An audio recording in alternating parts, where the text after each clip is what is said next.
on this. Okay.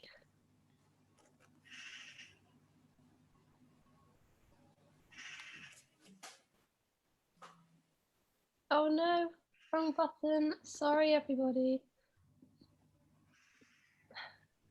No, it's all fine. Okay. The presentation is on, but not full screen. Yep, it's all fine now. Hello, everyone, and welcome to our second dietetic webinar as part of the Future Frontline team. Whilst we give everyone a chance to arrive in case there's a few latecomers, let's introduce ourselves. Today, there are 3 of us on the panel. My name is Laura, and I'm a 3rd year, also final year, student dietitian studying at Cardiff Met. I'm currently based in Aberystwyth on my 2nd placement, and I've just completed my 3rd week. Amira, do you want to introduce yourself? Hi everyone, my name is Amira. I have recently just graduated from King's College London. I am currently a registered dietitian. Hello, and I'm Claudia. I just graduated with Amira as well. So the 4-year BSc at King's College. And now I'm working as a registered dietitian in a North London hospital. Thank you. And if you're not aware of what or who Future Frontline is, we're an online multidisciplinary team community of training and qualified healthcare professionals. Follow us on our socials, which are on the screen, to stay up to date with what's occurring. And a quick reminder that this webinar is being recorded and you will be able to watch it back on YouTube. What we will cover in today's session, we're going to be going from the start to the very end of being a student dietitian, from writing a personal statement to graduating and finding a job at the end. So, choosing your university. My biggest tip for anyone who's looking to study dietetics is go straight on to the BDA website. I put it on the screen, but it's really easy to find. And there is a list of every single university you can study dietetics at. And just look at all your options, be aware of them. Don't have your heart set on one particular university, you need to look at them all. And what I personally did was printed off a list of every single course there was in dietetics, and I would tick or cross them out whether they were for me. For example, I didn't want to go to Northern Ireland, that's a long way away, and I wanted to do the undergraduate course. And after I'd crossed out the ones I couldn't go to, I then went one by one through the rest and narrowed them down to 5 possibilities. So yeah, just be familiar with what you can study, where you can study, and there's a real variety. You've got 4-year undergrads, you've got 3-year undergrads, you've got 4-year masters, but still an undergrad, or you've got a postgrad masters as well. There are a lot of options, and just be aware of the differences. And yeah, make sure to do your research because you want to fit in somewhere. I'd also recommend booking on to the open days and visiting a university in person if possible. And if you can't picture yourself at that campus, then it's definitely not for you. But yeah, just again, be aware of your options and get excited, and don't limit yourself to possibilities. Go for all 5. Fill up your UCAS form because you might as well. Then when it comes to finding some work experience and writing your personal statement, it might seem really difficult to find work experience at the moment. So I've put a few ideas on the screen. So first off, have a little Google and see if there are any private dietitians near to where you are. Email them, bring them and contact them and see if they'd be happy for you to shadow for a day. You probably won't be allowed to shadow in hospitals at the moment. However, dietitians are always willing to chat, so if you can get in contact with them and maybe ask for a phone call or set up a Zoom or Microsoft Teams meeting just to ask them some questions, this still counts as work experience. And finally, maybe if you're not in school, see if there are any dietetic assistant jobs. So you could work in the hospital, potentially getting used to the dietetic environment, and you'll learn so much there. When it comes to writing your personal statement, you want to show off your passion for human nutrition. You want to demonstrate that dietetics is absolutely for you. And it's really important to continuously link back and always relate what you're writing to dietetics. I put a few suggestions on the right hand of the screen if you're struggling to write some things for your personal statement. And it's really, really important just to outline and highlight your differences. You don't want to blend in. And I don't think I've ever met a dietitian that's boring. So we're all really fun people, and whoever's reading your personal statements, I want to see that. So I hope that's helpful. Okay, next slide. And so you've written your personal statement and you've been offered some interviews. What would we advise? So if you're taking notes, I've put some questions on the screen, and you just need to be prepared. You can't be fully prepared, and you'll never be fully prepared because you don't know what you're going to be asked, but prepare what you can prepare. So that includes making sure you know what you wear, you're looking smart, you know where you're going, you know what time you have to be there, and you're going to try and be early. When you do turn up on the day, don't be comparing yourself to everyone else there. Just be you and concentrate and be confident in what you have prepared. If you've got group interviews, for example, I had one at one of the unis I went to. Even if you feel really uncomfortable, they're going to be looking at how you interact with people. So make sure to stay included and participate and just get involved in whatever's going on. I personally found that the people interviewing me when I had my individual interviews were just trying to get to know me, and they were actually being really friendly. So yeah, just make sure you come across as yourself. You show your personality off, and yeah, they're just trying to get to know you. And I've also put some generic questions on the screen that could help when you're preparing for your interview. These are quite typical questions, and I found that they came up in all of my different interviews at the 5 unis I went to. Okay, but now that's all from me, and I'm going to hand over. I think I'm next. I noted a question from Isabel in the Q&A whether all of these would be applicable for nutrition students as well. So other than sort of the placement and the clinical components, especially in my part that I'm talking about, a lot of the initial lectures that we actually had with the nutrition students. So quite a few elements of the course are very similar. So sort of just briefly about what you'll study at university. As Laura mentioned before, there are quite a few options of studying dietetics. So in terms of bachelor's, there are 3 and 4 year degrees, which we will have a separate webinar on to sort of talk a bit more about the details. Me and Amira did a 4-year degree and Laura did a 3-year degree. We are going to sort of end uni with exactly the same outcome, but the structure of the course might be a bit different. And then if you want to study dietetics at a master's level, you can do MSc or I think it's PG DIP, which basically differ in the way that MSc has a dissertation project and PG DIP doesn't. So it does depend on sort of what you want to do. And these are normally about 2 years.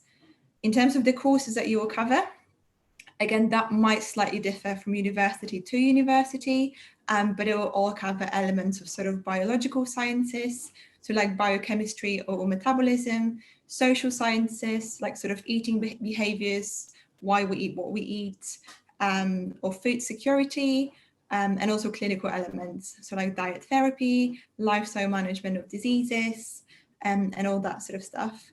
On top of that, which I didn't mention in the slide, they also include placements. So to graduate from university as a registered dietitian in the UK, you have to do over 1,000 hours of placement, which is provided for you by the university. So that's different to America, for example. In the US, you have to secure your own placements. In the NHS, everything is provided for you. And then the structure of placements, again, it was a bit different this year. I'm not sure what the plans are going forward. Normally you would have placement A, which is normally quite short and mainly based on shadowing, sort of just getting to know what dietitians do. Then you have slightly longer placement B, which for me was after my second year, or after the first, no. So for me it was different because I was a pandemic cohort, but normally it would be after your second year. And that would be slightly longer and you would be expected to be a bit more hands-on. And then you have placement C, the final placement, which is normally the longest placement. And you're sort of expected to get up to speed to where you will be after graduating. at the end of it. Then some universities, ours, for example, at King's, we had public health placement as well, where we had the option to work with a charity or a local authority to sort of help with the public health element. Other universities might have like an industry placement, so you might work with sort of food industry and cover that sort of stuff. So when choosing university, I think it's quite important to have a look at what they offer, what the modules are, and just see what resonates with you better. Because basically at the end of any of the courses, you will be a registered dietitian as long as you choose the courses that are listed on the BDA website, like Laura mentioned. But some universities may have slightly different focus. So yeah. So once you actually choose the university and get to it, how to make the most out of your experience, I sort of grouped the tips into 3 categories, which I think sort of cover everything, which is education, we're obviously there to study, but also networking, which I think many people sort of don't think of, but I think that's an integral part of your university experience, and very, very important to make sure that your degree is sort of worth as much as it can be after you graduate, but also having fun, because we only, 20 something once. So that's also really important. For education, I would make sure that I stay on top of my deadlines, because there can be quite a few of them at certain sort of pinch points in the year, and that can get quite stressful. What I found really useful is to have an Excel sheet that I would make at the beginning of each semester, just to sort of make sure I have all the deadlines that I know of in there. Some people like to plan sort of when they start studying and where their own deadline is. So even if your deadline is, let's say, I don't know, October the 4th, they would want to be finished by the 2nd and keep track of it that way. I just think it really takes a lot of the stress off your shoulders and lets you sort of focus on that networking and fun components of your university experience.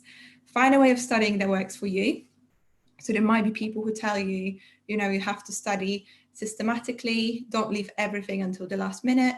I think it really depends. It did work for me, but not everyone is the same. So if you know that you get quite stressed out when you have a lot going on, make sure that you stay on top of quite regular sort of intervals. If you know that you work best just before the deadline, that's fine as well. It's all about knowing what works for you. Make lecture notes as you go in a format that you find useful. So it's really, really difficult to take all the lecture notes right before the exam. I would definitely make sure that I stay on top of that. What form we make it in exactly, again, it really depends on you. Some people like written notes because they learn while writing. I always found it useful to just open my lecture slides in a PDF and just annotate my notes because it took less time. But it really depends on what works for you, and don't leave exam cramming until the last minute. So even if you are learning everything just before the exam, make sure that you have enough time because it is a lot to take on. In terms of networking, it can be with friends on your course. So make sure to sort of integrate as much as you can with your cohort because these people will be your co-workers later on. Dietetics is such a small profession that I think it's really important to have the contacts. And then talk to the lecturers as well, ask questions. It does seem really, really daunting at first because obviously coming from, high school sixth form is very different dynamic. When you're at university, people treat you as equals more often than that. So you get more opportunities to actually have a chat with your lecturers. Get involved in projects or research opportunities, again, only if it's something that you're interested in, but university is a great place to sort of explore the options. There's always a lot going on. And even though it's quite a lot to take in, you normally have quite a bit of time to get involved in extracurricular things going on. Make use of conferences and events that are free for students, because once you graduate, they won't be, and they do tend to be very expensive. So that's a really good tip to sort of keep in mind from the very beginning of your degree, because there are quite a lot of them, and a lot of them are online, so it doesn't really matter where you study. And then in terms of fun, I think it's quite easy to forget about it, especially when life comes at you. So what I found useful is blocking out some time in my actual diary. I'm not doing anything for this hour or 2 hours in the day. I'm going to relax. make sure to schedule some sort of fun activities as well, to find, time for your friends, going out, whatever you enjoy. Get involved in sports and societies. It's not specific to dietetics, it's just my general uni advice for anyone. I wish I got involved in more sports societies because they do seem to be quite close-knit compared to sort of activity societies quite often. Travel if you can afford it. It doesn't have to be international, but once you graduate, you won't have as much free time. And then your only travel opportunity will be on the weekend. At the moment, again, it does depend on the structure of your course. I know I had a lot of free time, and sometimes sort of I didn't have lectures on Friday, so I could go for a long weekend, which I think I didn't utilize enough. And really take time to get to know yourself, which sounds really, really cringe. But I think that being at uni, you're sort of at the age where you really start to develop who you really are. And I think it's really important to just take some time and accept it and sort of learn the ways that work for you, because that will really, really help you later in life as well as with your degree, to find out how you like to study and what you like to do. So yeah, that's all from me. I'm going to hand over to Amira for placement tips. Hi, everyone. Thank you, Claudia. So now we've decided on the university. You've got all the university tips. Now it's placement time. So I'm kind of split those into how to prepare for placement. What does it will look like? I mean, again, it's very different between each placement, but I'm going to be sharing my experience and how to stay on top of it. So preparing for placement, I think my number one tip here would be before knowing what team you're going to be with. So are you going to be joining the surgical team in the beginning, or is it going to be pediatrics? So once you get to contact your supervisor, ask them if there's any pre-readings to be done. In my placement, the supervisor already did contact us with some pre-readings, but I know that some departments don't, and always take the initiative at first and ask for it. Just, prepare yourself, what you're expected to see when you see those patients. So I think it's really important to ask for any pre-readings, any papers that they recommend you reading, just to get your head sort of the game of the rotation you're entering. So I think that would be really important. And the other thing I would say, I mean, some of you guys would think like obviously, but don't forget your pen, don't forget your calculator, even your pen. I think I forgot a pen one day, and I'm just like, we actually need a pen. So make sure you get. I just think quite a few people probably don't know what pen is at this point. You will learn a bit further in your dietetic journey. It's basically like a small Bible for dietetics, where you have all the equations that you need, all the nutritional requirements, and all. Everything like that. Sorry, Amira. That's fine. Thank you for adding that. And a notebook as well. So just so that you get your feedback, you can write it down, as well as really important to reflect throughout placement. So just a little notebook with you secure at all times. And I would recommend if you can get a size that you can kind of fit in your scrub. Sometimes when you go into clinical placement, it'll be just easier to have it all time there and quickly juggle all the notes there. So I think that's my tips in just getting into placement. And now once you enter it, what would it look like? Again, it's very different between each individual. I think me and Claudia were both in the same university, but I'm sure we had completely different placement experiences. But even within my placement, me and some of the girls in the same hospital also had a different experience. So it varies. Everyone would have a completely different one. And I think it's really important is not to really compare yourself at every stage to anyone else. You are your own person. You're progressing on your own. So make sure to not really like just wanting to know how everyone's doing and, oh, am I falling behind? Am I not doing anything well? It'll just be overwhelming. So just focus on yourself, focus on your progress, and you're there to learn, you're growing, you're becoming that dietitian you've always wanted to be. So developing that skills, and it's also crucially is important to actually enjoy that placement throughout. I know it could be exhausting, tiring, a lot of work to do, but at the same time, this is what we're going to be doing. So might as well enjoy the process throughout and just learn from the dietitians there. And trust me, you'll learn so much. I think my experience, again, as Claudia said, we had a different kind of placement due to COVID. But I think I've learned so much that it was just like crazy. I was like, that has way more I've learned that I implemented than I did maybe in many years of my degree at university. So take advantage of it and really use it well. And then staying on top of it. So I'm not sure how it is. It might be different from every placement, but we have like a portfolio that we need to submit by the end of our placement with like documents. So we like, for example, we had a weekly review form that we need to discuss with our supervisor, saying how we're doing, are we meeting the learning objectives. We also had a self-review where we just review on our work, review on our actions, and then we also have like an observation forum where the supervisor comes with you while you're talking to the patient. So we've got a lot, and we have to have like a definite number of each one per week, for example. So it's really important to stay organized and be on top of your documents, so that, God forbid, you're at the end of your placement and you're missing some documents, and that would cause some issues that you really don't want to get into. So I think from the beginning, stay organized, on top of your documents, and make sure you get them. Even on days, for example, where you think you can get 2 or more than what you need per week, get it. You never know when you need it in the end. That was really handy to me, especially in the beginning of the weeks of placement, where like you're less independent. So it's like you've got a lot of supervision, you've got a lot of forms to do with a supervisor. Just get them as much as you can, because once you get towards placement, towards the end, you're going to be more independent, and yeah, it's going to be a bit tougher to get all those forms, especially those observation forms where you need your supervisor. So I mean, my tip, just stay organized. I mean, we've all got it, but it's super crucial. Just don't leave any documents for the last minute. And then never be afraid to ask questions. I know sometimes you think like, oh, I don't ask the dietitian this. What if she thinks like I'm not on top of my game, or I should have known this? Well, no, you're a student. They're there to help us. They're there to help you, guide you.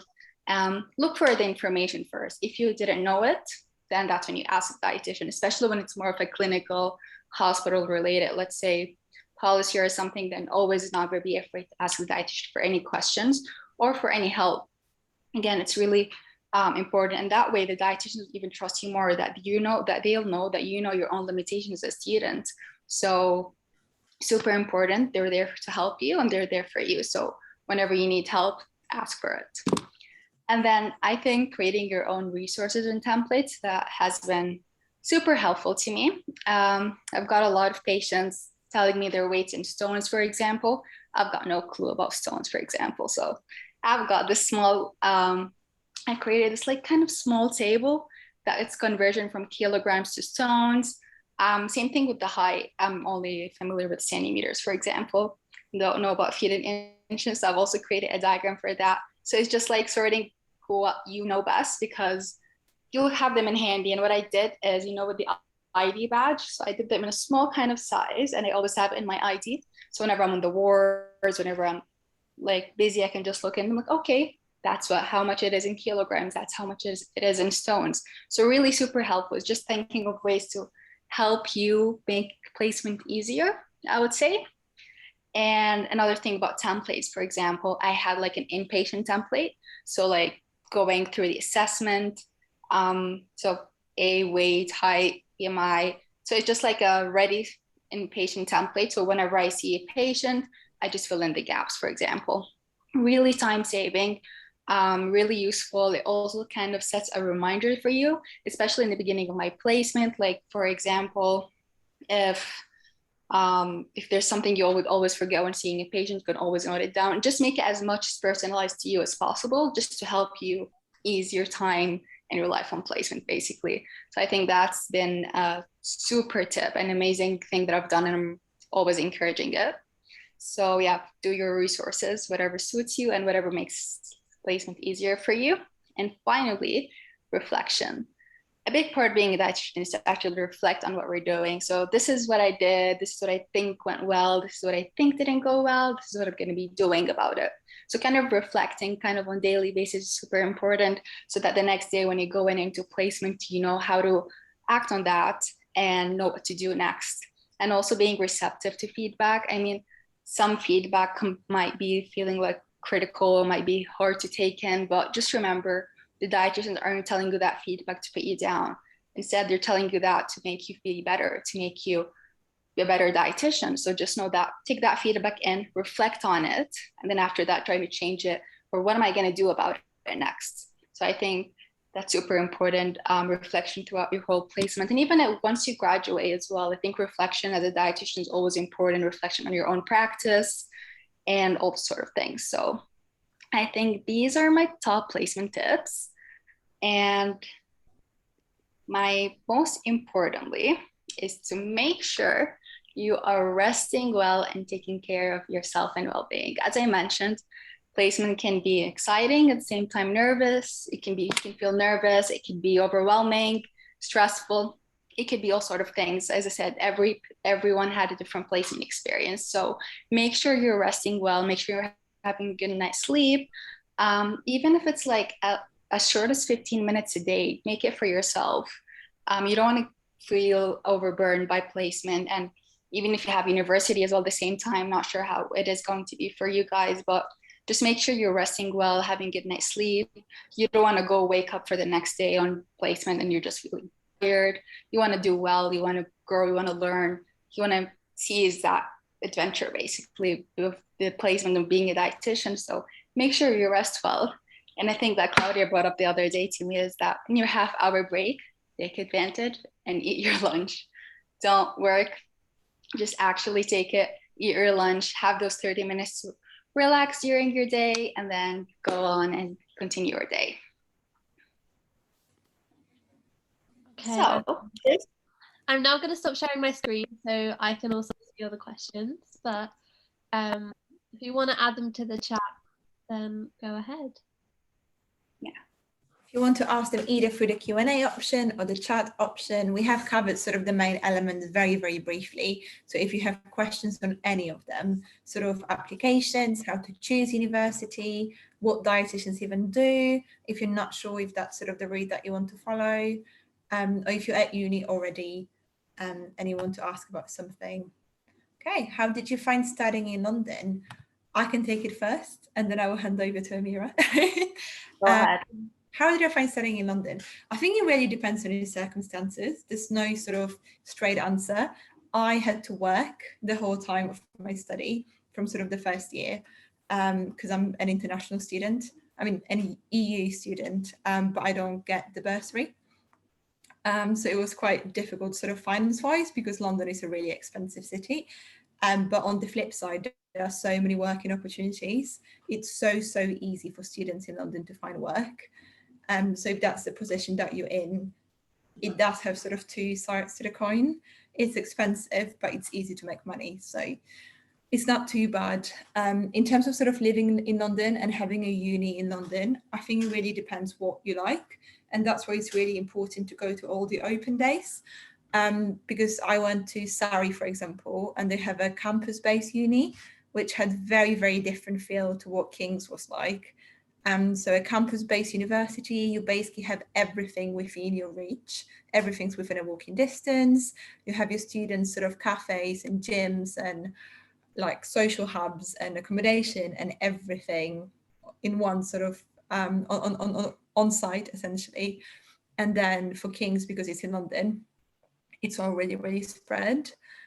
So your accommodation, for example, might be a half an hour tube journey from campus.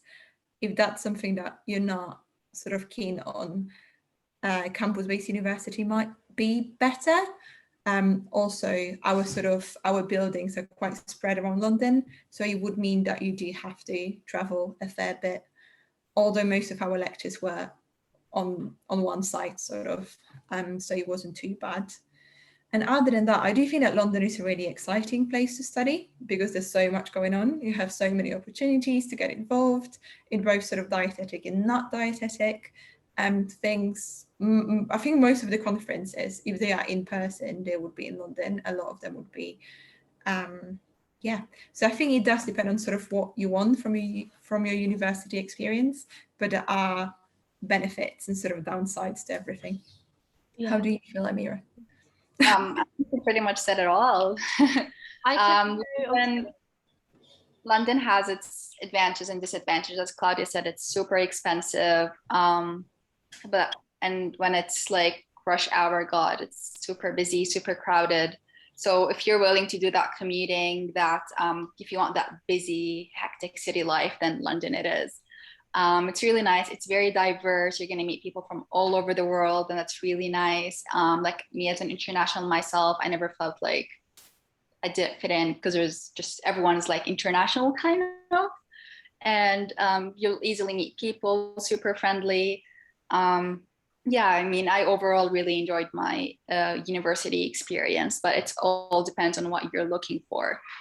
As Claudia said, you won't be having the campus life at all because it's just London. So you'll just have like your campus is going to be a building, then you're probably going to be on the main street and things like that. So it depends on what direction you want to head to. But yeah, anything else I think you, Claudia, covered. Yeah. How do you feel, Laura? Yeah, so I was going to say, so I actually chose to not study in London because I'm a little country bumpkin. I didn't want to throw myself into central London.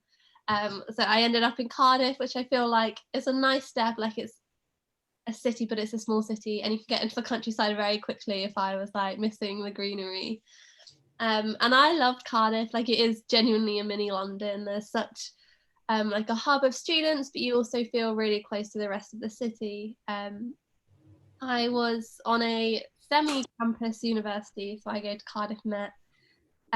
So all the buildings and where you have your lectures are in the same place, but your accommodation is off campus. It's a little confusing, but I really liked it. It's very different, it's very small, and I do feel like sometimes that I missed out on kind of the big unis, and when I see friends at big unis, like like my sister, where you have hundreds and hundreds of students, then no, I feel like I kind of missed out on that. But also all dietetic courses are quite small, and it's never going to be like the 900 students that are studying history. Even in London, our course was 30 people. Yeah. So it's always quite small.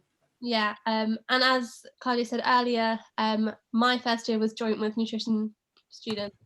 So you do get to meet a lot of people, and even though I was at a small uni, well, I still am, and on a small campus, I don't know, you still found a place to fit in, but it also still felt very big at the same time. Like you could be in Cardiff city centre so quickly. And yeah, I feel like I could live in London now I've learned how to live in Cardiff. So I think country month anymore. Yeah, the one last thing that I wanted to add is about placements.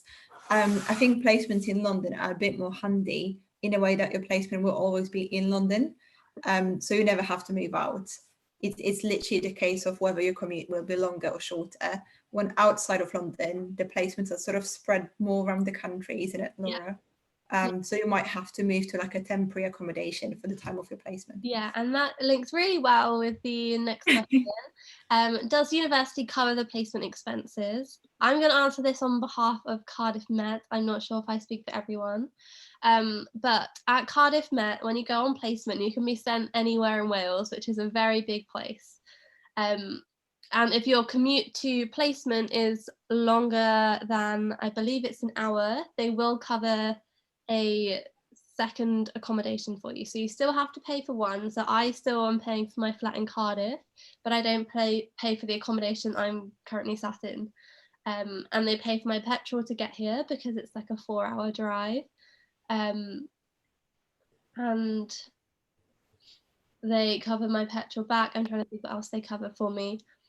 I think that's everything. I think that would be it. And then on top of that, if you are a UK student, you also get a bursary, which I think is 5,000 per year. Not in Wales. Oh yeah, because you're in Wales. So that's only in England, which I don't really know about because I don't qualify as a non-UK student. So that's a new thing. I know a bit about it. So at Cardiff Met, the course is fully funded, so you aren't eligible for the £5,000 bursary, but you don't have the £9,000. Yeah, so in England, you obviously pay for your course, but then you get 5,000 per year, I believe. And it works the same. So like nurses also get the 5,000, that kind of thing if you're looking to study in England. For all the like NHS degrees. So yeah, that would be another thing. I think at King's, again, if you are an international student, nothing is funded. If you're a UK student, They do pay you for second accommodation as well if you do have to move out. But in London, that bracket is, I think, a bit bigger. It has to be a commute over an hour and a half or like over 2 hours, because it's so far to get anywhere in London and you're going to spend hours on the tube. But if it's sort of close-ish to 2 hours, you can get a second accommodation. Sometimes you can get accommodation provided by the hospital. You might be able to live on site if there are places available. And we do get reimbursed for the travel. So for your tube ticket and all that sort of stuff. Again, only if you are a UK student. So that's a bit, grim. But, you know, if you are from the UK, it makes it easy. Good for you. Okay, next question. Do you think university rankings matter? I have a very strong opinion on that. I'm happy to go last, so go. I would say absolutely not. Like when you look on the BDA website and you see how many universities offer dietetics, there's really not enough for them to be ranked. And at the end of it, like Claudia was saying, you're all going to be dietitians. In my opinion, it really, really does not matter. I didn't even know there were rankings for dietetics, I have to be honest. Just go with where you think you'll fit in and what's best for you, because at the end of the day, you all finish as a registered dietitian. And the RN rankings for dietetics, that's another thing. The rankings are always for like life sciences or food and nutrition courses, and there are so many of them. There's like food manufacturing or whatever, there's nutrition, dietetics. So it's really hard to sort of see on a ranking where your university is for a particular course. Another thing, there are so many rankings and all of them take different components into consideration. So it's important to sort of realize what's important for you and then maybe check the rankings with that in mind. So for King's, for example, it's really high for research output because we put a lot of money into research and do a lot in that respect, but it's quite low for the student satisfaction, which arguably that's probably more important for you. So it's really worth sort of having a look what is included and what is more important for you. Exactly, and just not just focus on just like a ranking and a number, but as we said, like focus on, look at the modules, like how the course is running, what the university provides, what university you want to. Is it you want it in a city, you want it more in a smaller university? So I think these matter more than just what the ranking is, because think about it, you're going to be there for 3-4 years of your life studying dietetics, so might as well go somewhere you really enjoy and that fits to what you need. Yeah, definitely. Okay, that's our last question. So I'm just going to share the screen again so you can see how you can contact us if you think of any more questions. I just had one question on my Instagram that I just wanted to quickly answer. And it was, what's the difference between studying dietetics and studying nutrition? Which I think is quite important to sort of know about at this stage.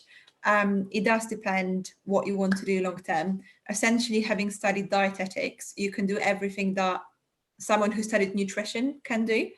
So it's essentially the same as nutrition plus clinical component. If you graduated from nutrition, you can't be a dietitian, if that makes sense. If you have any doubts at this stage, I would go for dietetics. Unless you really know that you hate hospital environment, you hate the clinical component, then there's absolutely no point in doing that because it will be quite a big chunk of what you do. But if you do have doubts, it's always better to sort of upskill and then do something different, you know. But essentially nutrition is not clinical. Even though you can be a clinical nutritionist, you can't work with ill people. So even if you want to do clinical nutrition, that would be on the prevention side of things, not the treatment and management side of things. As a dietitian, we work in sort of loads of different industries, but ultimately we are the only professionals who are qualified to work with ill people. So the nutrition of the disease sort of part. But as a nutritionist, there's a lot of other avenues that you could pursue. So you could go into research, into public health, into policy writing, sort of more global health side of things. So it's really sort of dependent on what you want to do. Yeah, and in addition to that, you could be asked in your interview what's the difference between a nutritionist and a dietitian. So do some more research and make sure you know the difference before you go for your interview. And yeah, before we get to this slide, we've got 2 more questions. Yeah. So we've got a question regarding, are the questions in university interviews science-based, questioning your knowledge, or more of a conversation about skills? I mean, to be honest, it's been a very long time since my interview. It's been like 4 years now, so I'm not probably the best. I remember everything. So it really depends on the university. I've done interviews for Coventry, Surrey, and King's. Coventry was completely non-clinical. They didn't ask any sort of scientific clinical questions. Again, that was 4 years ago, so they might have changed the question that they ask. But for me, it was very much, I think that was the only interview where I had a group question as well, sort of group work. It was way more focused on who you are as a person, how you interact with people. I think every single university had a scenario question. So you're in a consultation with a patient and they start crying, what do you do? Which doesn't sort of test your clinical knowledge, it tests your interpersonal skills. Yeah. And whether you know what's appropriate. Then King's was quite scientific. We had 2 science questions. Again, they weren't very complex. It was like, what's your favorite macronutrient? Yeah, talk about what it is. So I picked carbohydrate, and I was talking about how there's like starch or glucose and all these different things, which I didn't have a clue about sort of 4 years ago. But yeah, it really depends. I wouldn't worry too much about the scientific questions because most of the interviews are more about interpersonal skills than scientific. They more want to check your values and whether you would be a good dietitian or a good person working with people in healthcare, and not whether you know sort of everything about nutrition, because that's what they will be teaching you over the next 3 or 4 years. Yeah, I agree. I think especially we all did undergrad, so I don't know if it's different for masters, but they don't expect you to know the content of the course because you haven't been taught it yet. Like, of course, you're not going to have all these dietetic skills before you're trained to be a dietitian. So, although there may be a few science questions, I think I had one case scenario at Nottingham, but my Cardiff run was totally conversation skills, and it was actually no science at all. But I yeah, just wanted to say for masters, they do expect you to have a bit of science because you normally have to do like a sciencey degree before you go into it, but also to have active interest in nutrition. So I had a peek at the master's questions last year at King's. So I'm not sure about other unis because even for undergrad, King's was quite scientific compared to others. But I know that they ask questions like, explain what atherosclerosis is and how dietary interventions can affect it, which does seem very scientific, but that is a master's degree, not an undergrad. And another one was to talk about nutrition intervention that was implemented in the last sort of 5 to 10 years and what are your views on it. So yeah, for masters, they definitely expect you to know a bit more. For undergrad, it's literally who you are as a person. Sometimes if you have some like basic scientific understanding, but not much. And talking sorry, Mary, you go. I was gonna say, I think the most common, like most very common question they're gonna ask is, why do you want to become a dietitian? I think it could be either your master's or your undergrad. I think it's just for them to know why do you fit to join this degree. I think that is one of the questions that I would have to recommend that you prepare for. And then I just want to add on that. Yeah, that was on my list, so you'll definitely be asked that, so definitely have a good answer for that one. And as Claudia was saying about masters, we've had another question come in. Can you do a master's in dietetics after studying an undergrad in nutrition? I would say absolutely. All the postgrads I know at Cardiff Met all came from nutrition. I think there was 20 of them and are now doing a dietetic master's. That is definitely the most common route. Yeah. So some people come into dietetics from either bachelor degrees, it can be sort of psychology, some people do like sports science, but I think coming into dietetics after nutrition is the most common route that people take, so 100%. I'm not sure if any of the attendees are international, but however, I need to point out that not all master degrees for dietetics accept international students. So only very few of them does. And I think that is something you might be having in mind, just in case you want to apply, or if you want to further apply of dietetics. I think Leeds for sure does have dietetics as a master's. And I know King's definitely didn't accept internationals last year, but I think it's something that's due to be changed, because we got rid of the BSc degree now and expanded the master's one. So I think maybe from this year you would be able to. And I think UCL opened a new dietetics master's program that's going to allow some internationals as well. They've definitely opened a new BSc program, which they didn't have before. It's the first year that UCL does BSc. Yeah. So yeah, that answers your question. Okay, so that's all the questions we're going to do for now. If you have any more, as I said earlier, our Instagrams are on the screen, so please message us. We're more than happy to. I'm speaking on behalf of the other two, but we are more than happy to. So yeah, and I would. Unless you have any last questions now that came into your mind after the last answers, because we still have a bit of time.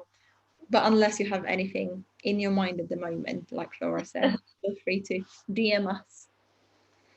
And I want to add that as well, please feel free to connect with us through Future Frontline. There's this Instagram, Twitter, Facebook group, but we also have, you can follow us on the podcast, and I think on Spotify and Apple Music. No, not Apple Music. I think on podcast, the app itself, through iPhone. And I think on Anchor, maybe. Yeah, and Claudia already did do one podcast for the dietetics team. So if you haven't watched that, that would be something to watch. I mean, to hear, not to watch, sorry. And yeah, so just feel free to message us anytime with any further questions. And if you could please scan this QR code, or I am going to post it on the chat. So this link is going to be a link to a feedback form survey that we would really appreciate if you fill it out. It's just for us to know how we can always improve on and develop better webinars for the future. And in the end of it, once you finish the feedback form, there's an option for you to choose say yes, and then we will generate a certificate of attendance for you guys for watching this webinar. Yeah. So yeah, please fill the feedback form. I would really appreciate it. Okay. I'm just gonna put the link here. One second. I'm going to stop sharing this so I can stop recording. Okay. But if you are watching this on YouTube, thank you very much for joining us, and we are still available on our Instagram if you have any questions. Oh, we have something in the chat. No, that's Amira. That's me.